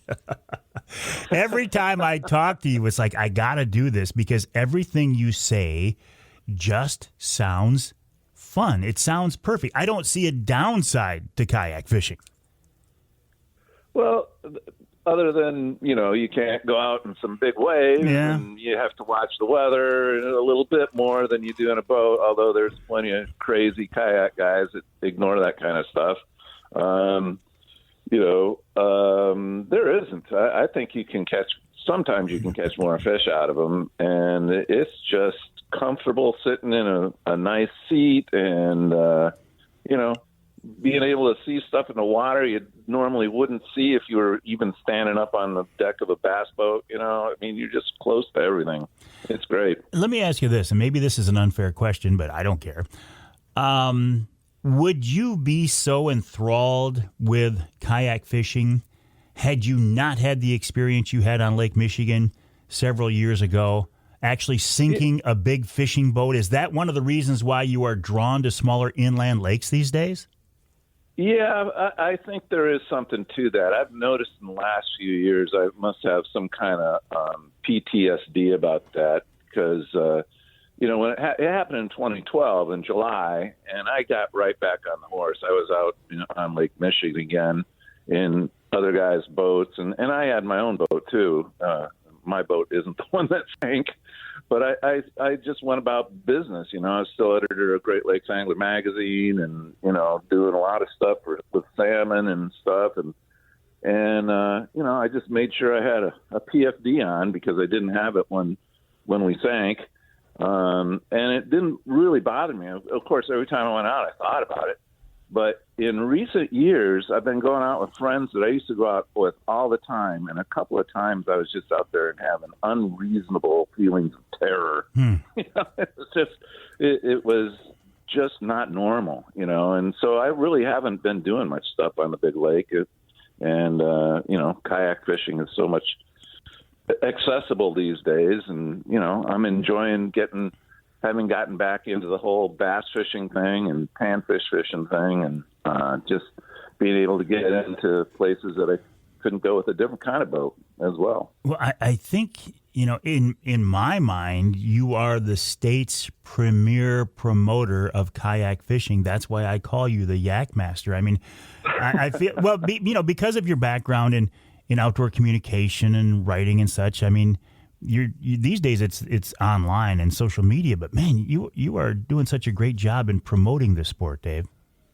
Well, thank you. I appreciate that. I'm not really trying. I'm just, writing about my experiences, and that's the main thing I've been doing lately. I have a boat I bought 2 years ago that's a 17-foot older smoker craft that has been on the water with me in it one time in 2 years.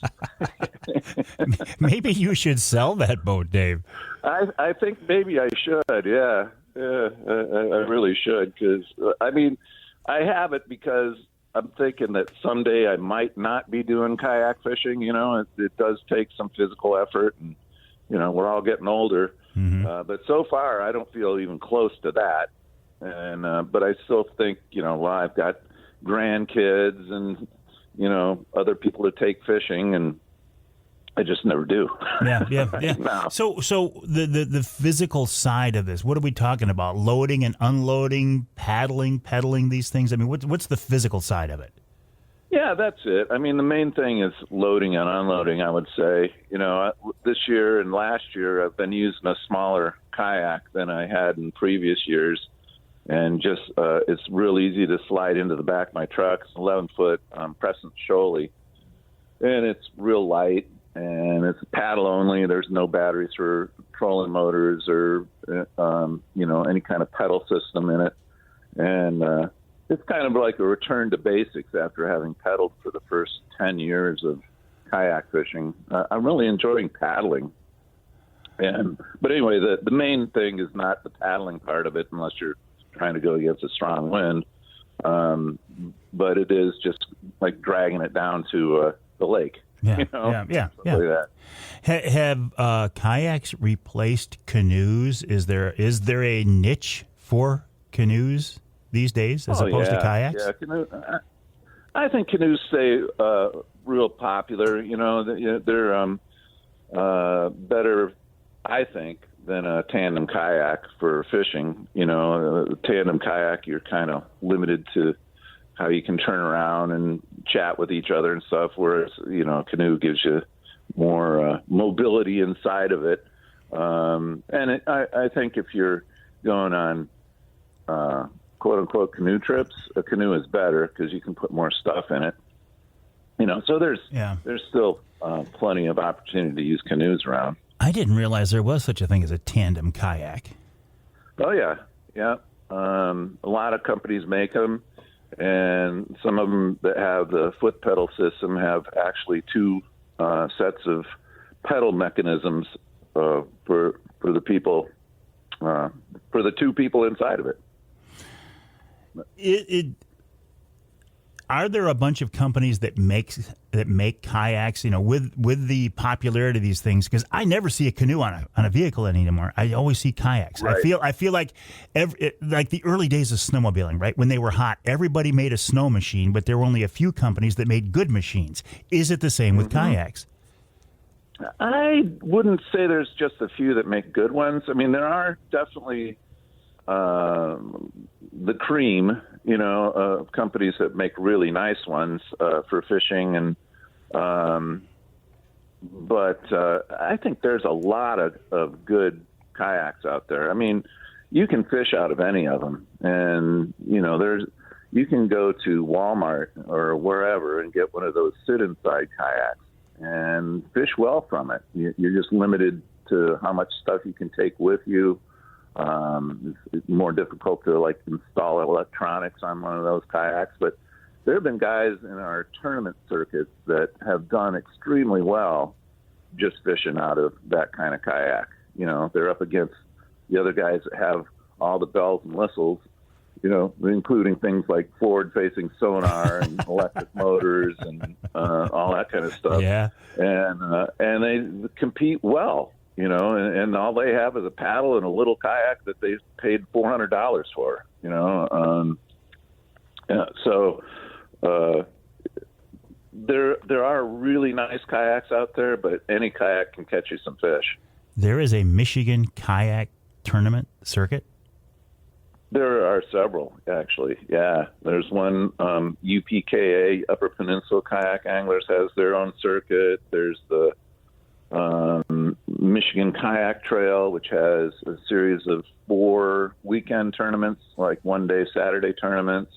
There's a Big Bass Kayak Anglers, I think. I'm going to get that wrong, but there's a Big Bass League that has tournaments where the winners are determined by whoever catches the biggest bass on any given day. And they actually have a bracket that's going on right now. They had 128 guys sign up for it, and you're actually facing off against another guy for 6 days, and then whoever catches the biggest fish moves on in the bracket. It's fun. I stopped competing in that because I just don't have time to fish as much as some of these young guns do that do well in that, and it's almost always won over on Lake St. Clair anyway, which is at the other end of the state. Hang tight, Dave. We got to take a break here in the Outdoor Magazine show. We're talking to the Yak Master, Dave Mull. You can follow him on Instagram as Dave Mull6 on Instagram. The guy's got 1 million followers. I'm trying to figure out how he does it. I'm looking at his post thinking, I got to figure out how to tap into this. Well, it's because I'm not kayak fishing. That's why. Dave Mull, the Yak Master, Dave Mull6 on Instagram. We'll continue our conversation with Dave. I've known the guy for a long time. He's a great guy, very interesting guy, and a very knowledgeable guy. And that's the kind of guy you want as your guest right here on Outdoor Magazine.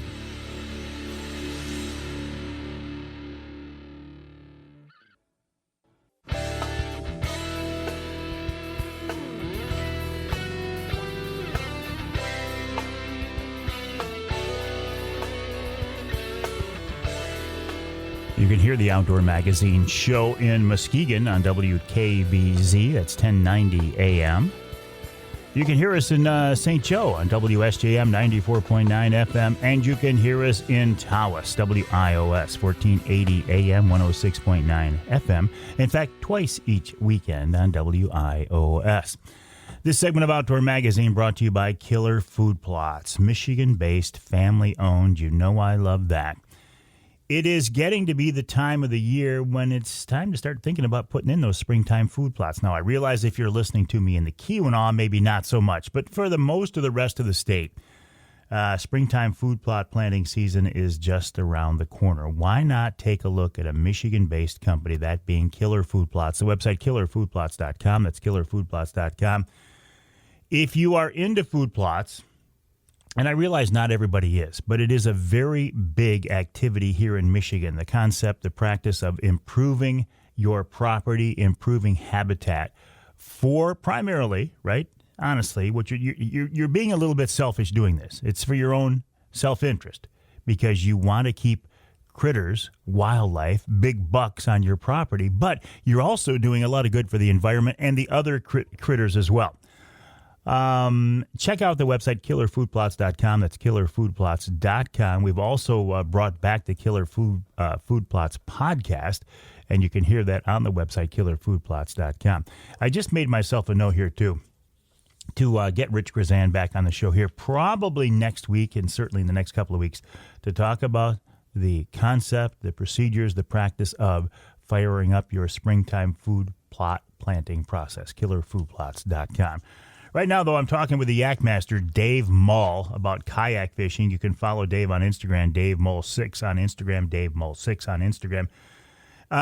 Dave, here in the studio, I'm sitting here with Jonathan Denny. He says, boy, I really love kayaking, but I've never thought out of fishing out of a kayak. So what is that transition? I mean, what do you have to do to get your yak ready for fishing? Well, there's a few things that you need to add. I mean, all yaks aren't as appropriate as some are, you know. If you're a whitewater guy with one of those little things that you basically slip on to, like hard plastic waders, you know, those real little ones, that is, you know, take a fishing rod. There's not much you can do to it. But if you have a sit-on-top kayak, those have endless rigging options. And I would say the things that you need if you're a paddle guy or have one with a pedal, you need a rod holder. I like having a rod holder that I can slide my rod into when I'm changing lures or taking a fish off.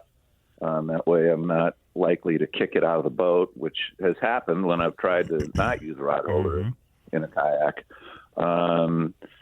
I think an anchor is a huge deal when you're kayak fishing. For me, not everybody fishes the way I do, but I like to be able to deploy an anchor really quick. Like if I'm going to skip some stuff underneath a dock and the wind's blowing a little bit, an anchor is a huge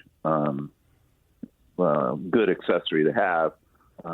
There's a Michigan company called Anchor Wizard that makes a kayak anchoring system. And I'm not sponsored by them or anything, but they just make a really nice setup with a little crank that holds your line and a little receiver that actually pulls your anchor out of the water. So your anchor doesn't have to be right next to you. It can be at the tail end of your kayak, which is where I like to have it. You can put it on the front too, but when you're fishing, it's good to have your boat pointed at where the wind is blowing into, you know, more often than not. Let's see. I mean, there's other things you can add. I mean, you need a tackle crate, you know, behind you to put your little Plano or Flambeau boxes into, and most of those crates have rod holders on them, so you can put 6 extra rods right behind you, all rigged and ready to go. And that's really it. You don't really need a whole lot of other stuff to make a fishing kayak, but I would say an anchor is the biggest deal, at least for me. Can you actually troll with a kayak? Oh yeah, definitely. A lot of guys do. There's guys, and I've tried it a few times for like coho salmon when they're in close out in Lake Michigan. There's a big flotilla of fishing kayaks out on Lake Michigan on the Wisconsin side, mainly because prevailing west winds all summer suck the cold water in closer to shore, so they're more accessible. But there's guys that do well in that big Salmonorama derby they have every year out of Racine. I think it's out of Racine or Kenosha, or maybe both. But those guys troll a lot. That's all they do, basically. And, you can set up your 2 rod holders to the side and one down the middle behind you. And I think some people actually install that third one in front of them so they can grab it easier. And just troll with 3 lines like any other boat with one person could do. I've trolled out of mine for bluegills in some lakes that are well stocked, and that's a lot of fun. Trolling for bluegills. Now, there's something I haven't thought about before. Oh yeah, it's hugely effective. Those bluegills during the summer, they suspend out in the middle of nowhere a lot more than people realize, and trolling for them is the best way to get at them, I think, because you can find them. Now, of course, now these guys with the forward facing can go find them and not troll, just cast to them. But trolling is obviously a good search technique. And you can do really well on bluegills and crappies trolling in our inland lakes around here. So what is your preferred game fish? Are you a bass guy for the most part these days? Yeah. As much as I hate to admit it, every year I say, I am going to fish more for crappies and bluegills this year, and then I never do. I'm big into the whole tournament thing. I'm a competitive guy, and tournaments in the kayak world, at least the ones that I fish, are very low key. We were talking about tournament organizations a minute ago, and one I didn't mention yet is the Topwater series, and that's the one I'm most involved in. I'm a tournament director for the Mainstream League, which is a league right around Kalamazoo, and they're 3-hour tournaments every other week. We just had our first one last night on Gull Lake.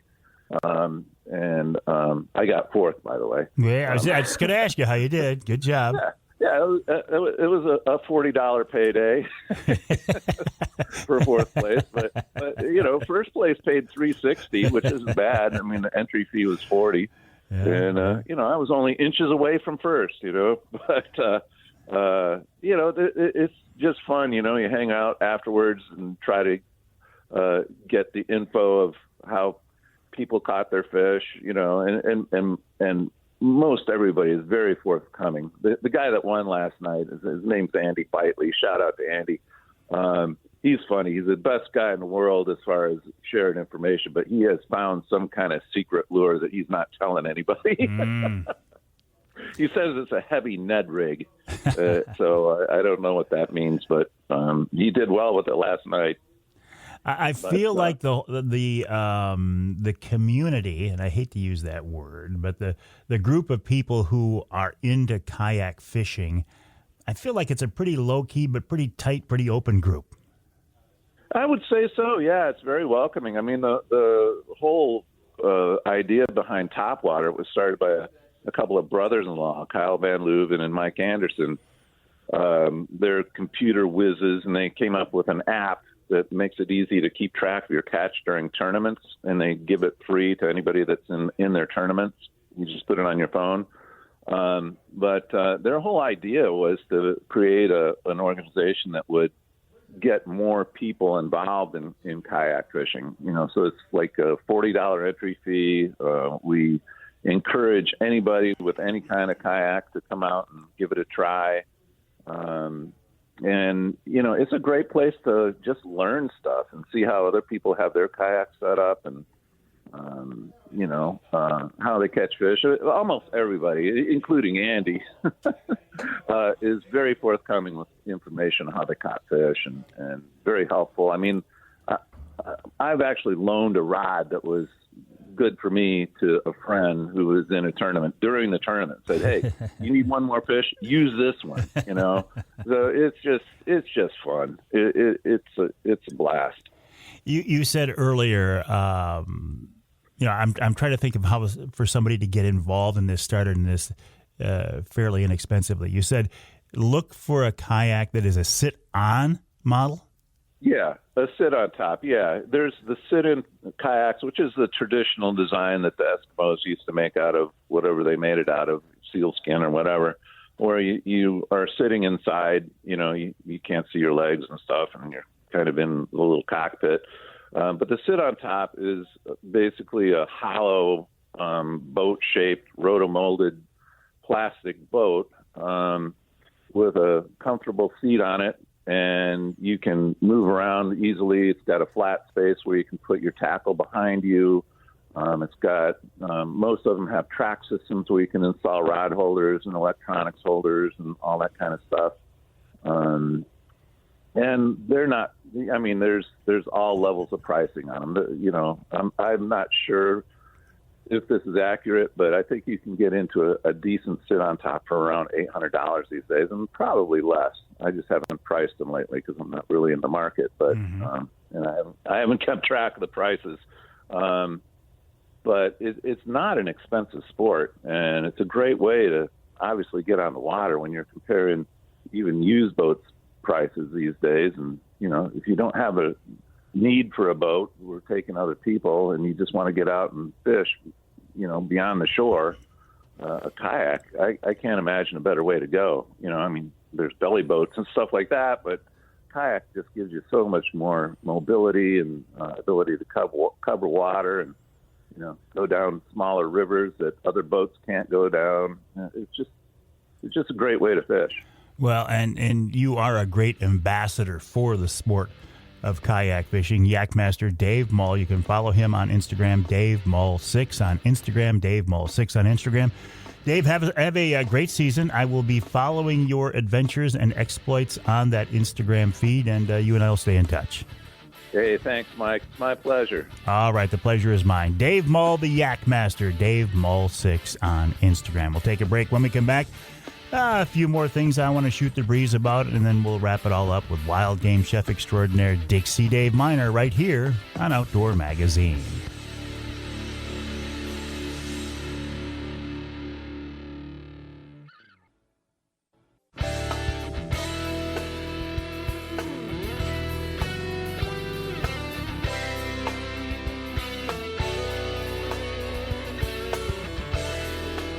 You can hear the Outdoor Magazine show in Traverse City on WTCM 580 AM. You can also hear us in Saginaw on WSTW AM and FM 790 AM 100.5 FM. I'm also on WSTW twice each weekend as well. I'm in the studios of WSTW right now. I'm here with Jonathan Dent, doing a great job. John, I appreciate that as always. Now, earlier, it's really confusing because John's in here now, but Charlie was in here earlier, okay? And because of that, there are some people in the parking lot ready with signs, and they're ready to chant, Charlie, Charlie. But Charlie's not in here. John is in here. So I apologize, folks who are in the parking lot, but eventually. And John, you spend 40 years in broadcasting like Charlie has, and you'll get those throngs of people out there too. This segment of Outdoor Magazine brought to you by Reader Landscaping. Reader can take care of your lawn and property because it's your nature and our nurture. Let them create an outdoor getaway in your backyard. Now, I've had Reader crews at the house twice this last week. One day I was sitting down in my office, and it was a kind of a cold, blustery, kind of a rotten day. And I looked out my office window, and there's a reader crew there doing the springtime cleanup. And I thought, oh, this is nice. I let the reader guys do that. And then yesterday, a different reader guy was at the house to open the sprinkler system and open up the water feature for the summer season, for the springtime and summer season, too. How cool is that? Now, think about this, too. Reader is celebrating 60 years in business. You know they are doing something right to be in business for 60 years. I trust them at my place. They've done a great job. No big springtime, summertime projects outside this year. But if you have a project, make sure you get in touch with the folks at Reader. ReaderLandscaping.com. That's ReaderLandscaping.com. Now, I have not, I'll be completely honest with you. This past week, I haven't been outdoors hardly at all. And this is what I do, right? I get it. I have a fairly flexible schedule for the most part, and I can almost always justify getting outdoors and doing something fun because it's my job. I can talk about it. So I can really relate to people who say, you know what, I wasn't able to get out because I had family obligations or work obligations. I get it. Because even for a guy like me this past week, I didn't get out and do much because I had other things going on. There's a project we're working on at the house. We're in the final stages of this project, so I'm looking forward to having this done. Also, had a wonderful experience this past week. My daughter, son-in-law, and newest grandchild, Bodie, who is pushing 7 months, so he's at a very fun age. They spent several days at our house. They were there for a long Easter weekend, and it was wonderful. I got to be honest, though. I'm tired. As I'm sitting here in the studio right now, between that project at the house and having young Bodie at the house, which, again, was absolutely wonderful. But it's tiring. I am reminded why young people have babies, because it takes a lot of energy. So I can't report on any fun things from a firsthand perspective, but I'm getting ready. I am getting ready. I'm hoping, as you are hearing this show, I'm hoping that my oldest grandson and I, Trent, have been able to get out in the turkey woods or will soon be planning to get out there. Really looking forward to that. But this is a big weekend in the outdoors across the great state of Michigan. The opener of trout season, although it's like the opener of deer season, it's not as big a thing as it used to be because there are so many other seasons that kind of allow people to ease into trout fishing. And, of course, you know, trout's open year-round in many places. But statewide, the trout season opener, Lower Peninsula walleye season opener, and pike. Our friends in the Yoop, you're going to have to wait a few more weeks to do that. Turkey season is in full swing across the state.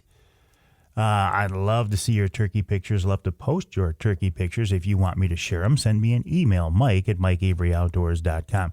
Please, please, please, please, please. Don't. If you send me your pictures in, say, a Facebook message, I'm going to say, congratulations. Now, please email it to me, mike@mikeaveryoutdoors.com, so I can share it. mike@mikeaveryoutdoors.com. As we learned earlier in the show, morels are starting to pop up across the southern part of the state, so you've got that going for you as well. What else?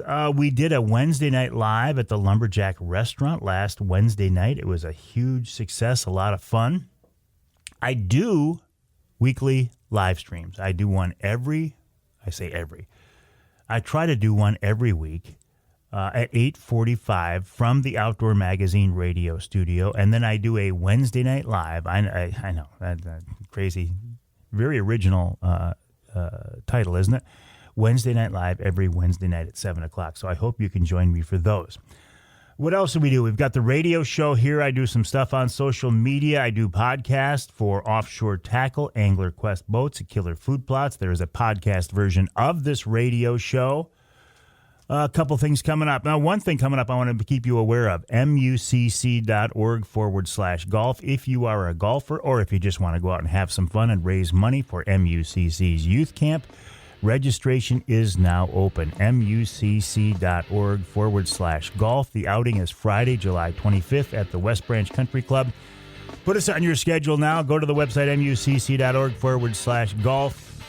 and you can sign up to join us. We'll take a break here in the Outdoor Magazine Show. When we come back, we're going to wrap up this 3-hour journey into the outdoors with wild game chef extraordinaire Dixie Dave Minar. Another great recipe. I don't know what it's going to be, but I can tell you, I bet it's going to be good.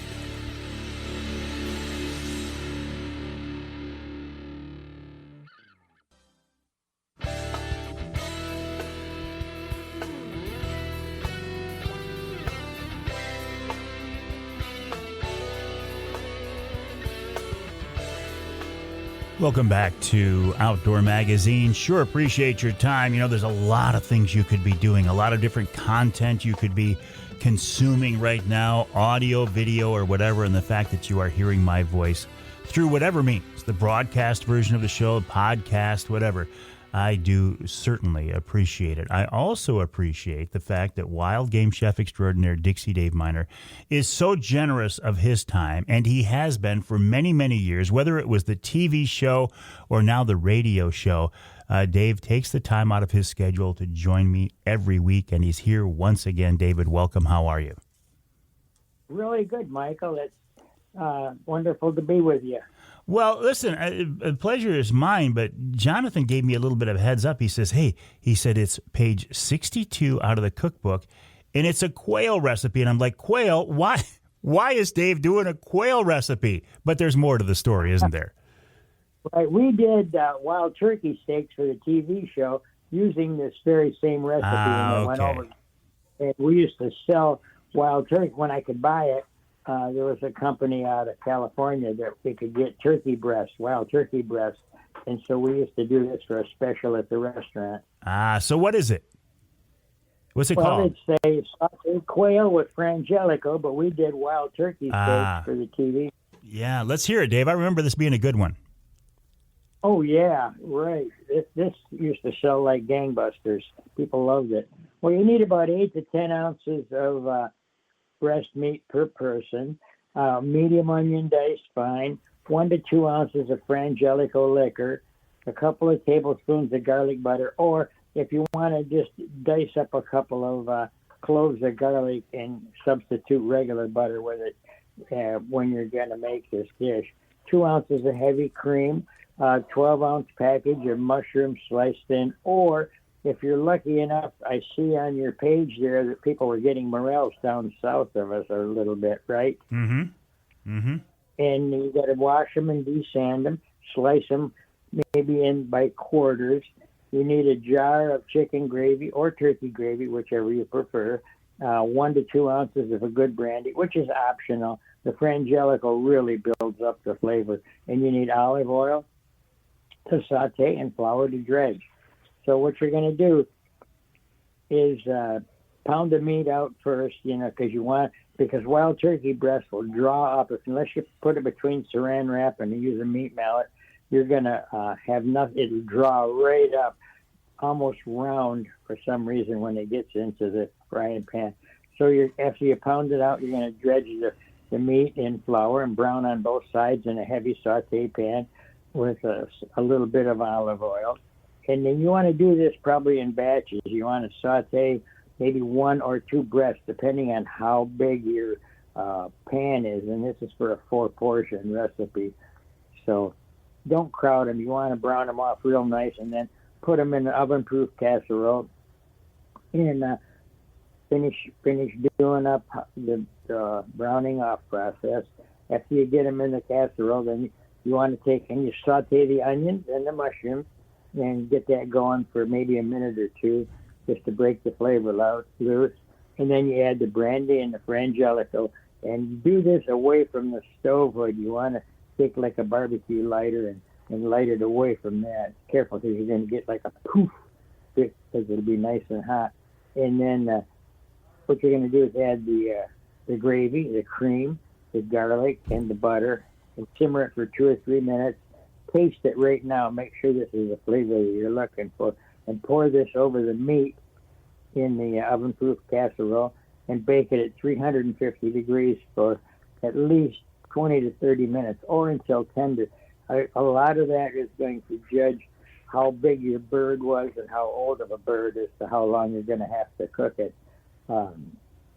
We used to get younger birds at the restaurant, and the 20-minute time period was really well within the limits of being able to serve this at the restaurant, because you don't want to have, forever and ever food cooking, and then when people are waiting for their food. So we did this, I said, for the TV show, and people loved it.